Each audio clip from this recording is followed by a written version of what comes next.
Brian Cox, welcome. Thank you. And it's particularly nice to have you in the studio, not down the line somewhere in a hotel room. I just wanted to start by talking about your Australia and its skies, because you're here. Why is Australia a great place for stargazers? Well, part of it is the geometry of the solar system. So the southern hemisphere points towards the galactic centre. So the Milky Way is far richer. If you come from the north, you're dazzled by the Milky Way here because Australia points towards the galactic centre. And you also have the two satellite galaxies of the Milky Way, the Magellanic Clouds, which just dominate the sky, beautiful things which you can't see from the north. So in the north, we're pointing outwards to the outer sort of backwaters of our galaxy. So you're very lucky here. So for someone who's never gone out and looked at the stars with any particular focus, what is it that looking at the stars, what does it do to you, to your mind? Oh, it's always been, it's the thing that got me into science in the first place. So for some reason when I was very young, and I don't know why, I became fascinated by these points of light in the sky. And it's an example of something that's common, I think, throughout science, which is the more you know, the more magical it becomes. So for example, now we know that, I would say, pretty much every star you see in the night sky has planets, which we didn't know that when I was growing up in the 1970s, but we know it now. So your imagination can begin to wander. They're all solar systems. Every single one of them is a solar system. Then you start to thinking, well, are there planets with oceans on them? And if there's oceans on the planets, is there life out there beyond our solar system, beyond the Earth, and so on? So I think it's a science that you can do from your back garden, as you said, and it's a science that allows your imagination to wander. So is that what it does? We understand a little of what it did to you to put you on the journey that you're on, but for someone doing it for the first time, how much does it change you to have that sense of wonder in the sky? I think it's a good question. I think astronomy has always been, in part, about our place initially with our place in creation. My show starts actually in around 1600. People like Galileo and Kepler laying the foundations of the modern science. At the time, cosmology was Aristotle's cosmology. So the Earth is motionless at the centre of a finite universe. Nothing changes beyond the orbit of the moon. This is 1600. And within a few decades, we have Newton's law of universal gravitation. And within a few centuries, we've discovered that there are 2 trillion galaxies in the observable universe. The universe, 13.8 billion years since the Big Bang. That raises questions, though, to your question, because obviously then you immediately say, what is our place? And I think astronomy and cosmology are the 2 sciences that really force you to ask that question. What is the value of our civilization? What is our place in that vast universe? So what happens to that question if you say that's 400 years that we got from Galileo and his telescope to now, to conceiving of the possibility of humans living on the moon, even the remoter notion of a colony on Mars? If we survive, what's another 400 years going to bring us? You know, that's also a very great question, because it feeds. So I would say it will take us to the stars if we carry on at this rate of progress. Just a few centuries. We've already got 2 spacecraft now in interstellar space that we are communicating with, primarily actually through the Deep Space Network in Canberra. So that's pointing towards those telescopes, those spacecraft. So in 400 years of modern science, we've gone beyond our solar system. So you're right, we should be voyaging to the stars in the next few centuries if we survive. That does raise an interesting question, that actually, which is why does nobody else appear to have done that? Which is sometimes called the Fermi paradox, which I do discuss in the show. It's one of the, I think it's one of the most puzzling observations we have made, that as far as we can tell, there isn't anybody else out there. I noticed that you said a friend of yours, a biologist, I think, said, don't worry about it. It's just, if there's anything out there, it's slime. Could he be wrong? Absolutely. I mean, it could, we systematically look for signs of other civilizations. It's called SETI. And we use radio telescopes, like the Parkes telescope here in Australia, and we listen and we look for signals. So the reason we do that is because we would not be surprised if we saw something tomorrow.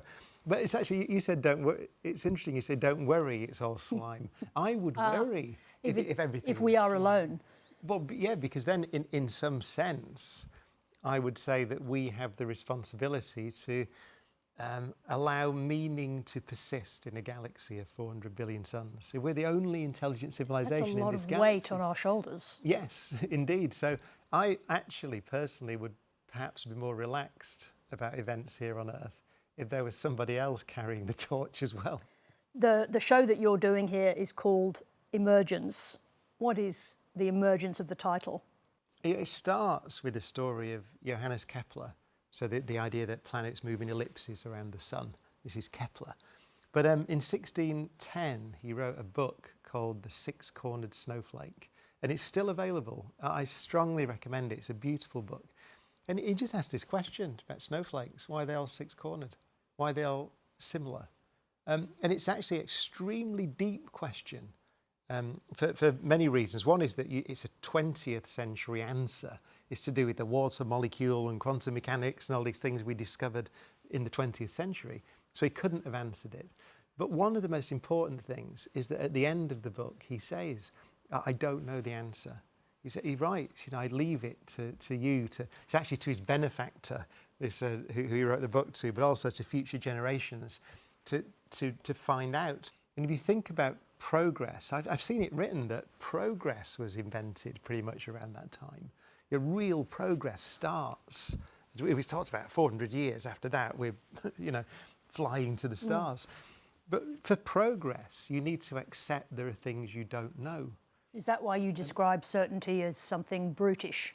I say, at the end of the show, actually, I say that we live in a world where the silence necessary for progress is drowned out by the vulgar noise of certainty. And it's a noise. If you think about it, if you think you know everything, you cannot make progress.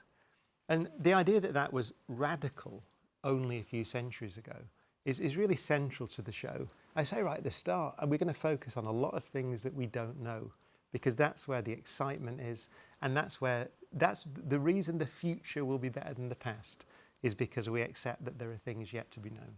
At the same time, I see that you tend optimistic in the way you think about the future and progress, but at the same time, there's an enormous amount of exploration going on around the moon, around possibilities of exploitation of the moon and indeed the universe. How much damage could we do with satellites and radio waves? I don't think that's the way to think about it. Because the space economy is one of the fastest growing areas of the global economy. Indeed, many economists I speak to say don't talk of the space economy. It's just the economy. You think about the GPS system, for example. It's central to the way that we live our lives. I think the number in the UK is, I think it's 18%, 16 or 18% of UK GDP relies on space-based infrastructure. And that's including things such as financial transactions that take the timing information from space and so on. So it tells us that already our economies, the global economy and our national economies, are reliant on that infrastructure. And so the more we expand that infrastructure, then really what you're talking about is growing the economy. So we should learn to trust people, like, in a way, learn to trust Jeff Bezos and Elon Musk. Obviously, people have all these doubts and anxieties about what they're doing, along with the brilliance that attends a lot of the engineering achievements. Should we trust them a bit more? The reason that we have international bodies like the UN and intergovernmental organisations that are working on that framework is, of course, that we don't just trust industry. This is not a judgment on industry being moral or otherwise. Industries are industries. But we do have frameworks that obviously regulate how industries operate in our countries and internationally.